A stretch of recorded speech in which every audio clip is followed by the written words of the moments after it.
ఓం నమః శివాయ. ఓం నమో నారాయణాయ. ఓం శ్రీ స్వర్ణాకర్షణ కాల భైరవాయ నమో నమః.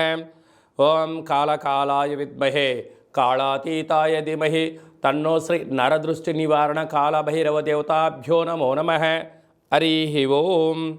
మా ఛానల్కి స్వాగతం. చూస్తున్న వీక్షకులకు, ప్రేక్షకులకు, ప్రియ కాళభైరవ భగవద్బంధులకి స్వాగతం పలుకుతూ మమ్మల్ని ఎంతగానో ఆదరిస్తూ ఉండబడినటువంటి ప్రియ సోదరీమణులకు, సనాతన ధర్మ సంరక్షకులకి అందరికీ కూడా తెలుగు ఉగాది పండుగ శుభాకాంక్షలు.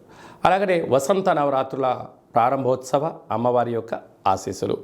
ఈ క్రోధినామ సంవత్సరం అంతనూ కూడా అందరికీ శుభం, జయం, లాభం జరగాలని శ్రీ నరదృష్టి నివారణ కాళభైరవ స్వామిని కోరుకుందాం, వేడుకుందాం. కనుక ద్వాదశ రాశుల్లో గ్రహ గమనాలు ఒకసారి వీక్షింపచేద్దాం. మీనరాశి వారికి తెలుగు ఉగాది పండగ దగ్గర నుంచి ఎలా ఉండబోతుందో ఈ వీడియోలో సవివరంగా సంపూర్ణంగా తెలుసుకుందాం. మీనరాశిలో ఏ నక్షత్రాలు వస్తాయి అనగా పూర్వాభాద్ర నక్షత్రంలోని చివరి పాదమైన 4 పాదము, ఉత్తరాభాద్ర నక్షత్రంలోని 4 పాదాలు, రేవతి నక్షత్రంలోని 4 పాదాలు కలిపితే మీనరాశి అవ్వడం జరుగుతుంది. అలాగనే చాలామందికి పుట్టినటువంటి కాల సమయంలో డేటా బర్త్లో లేనటువంటి కారణం వలన పేరు యొక్క మొదటి అక్షరాన్ని అనుసరిస్తూ రాశిని తెలుసుకునే ప్రయత్నం చేద్దాం. ది, దుమ్, షం, జా, ధా, దే, దో, చా, చి అక్షరాల వారందరూ కూడా మీనరాశి జాతకులే. మీనరాశి యొక్క అధిపతి దేవగురు బృహస్పతి.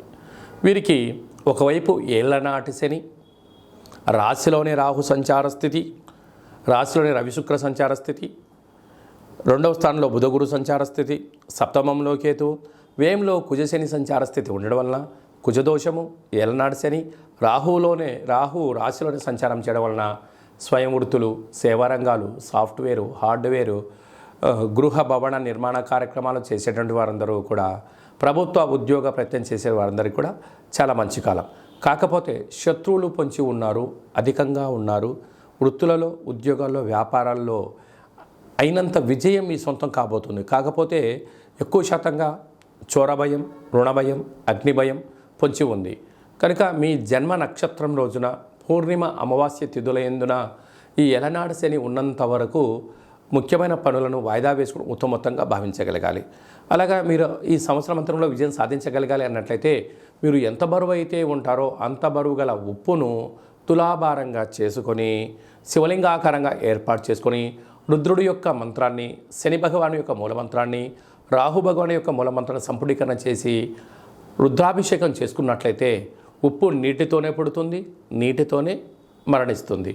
కనుక ఇలాంటి సమస్యలని కూడా తొలగిపోయి అద్భుతమైన విజయం మీ సొంతం అవుతుందని చెప్పి గమనించాలి.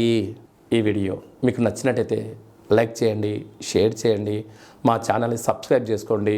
మేము చేస్తున్న వీడియోలు, ఆధ్యాత్మిక వీడియోలు అందరికన్నా మొట్టమొదటిసారిగా మీరే చూడాలి అనుకుంటున్నట్టయితే గంట సింబల్ని ప్రెస్ చేయండి, ఆలనే బటన్ తెలియచేయండి. ఈ ఆధ్యాత్మిక భక్తి సమాచారాన్ని మీరు ఎవరి క్షేమాన్ని అయితే కోరుకుంటున్నారో, అంటే మీ క్షేమాన్ని ఎవరైతే కోరుకుంటున్నారో వారికి ఫార్వర్డ్ చేసి భగవంతుడి యొక్క ఆశీస్సులు పొందగలరు.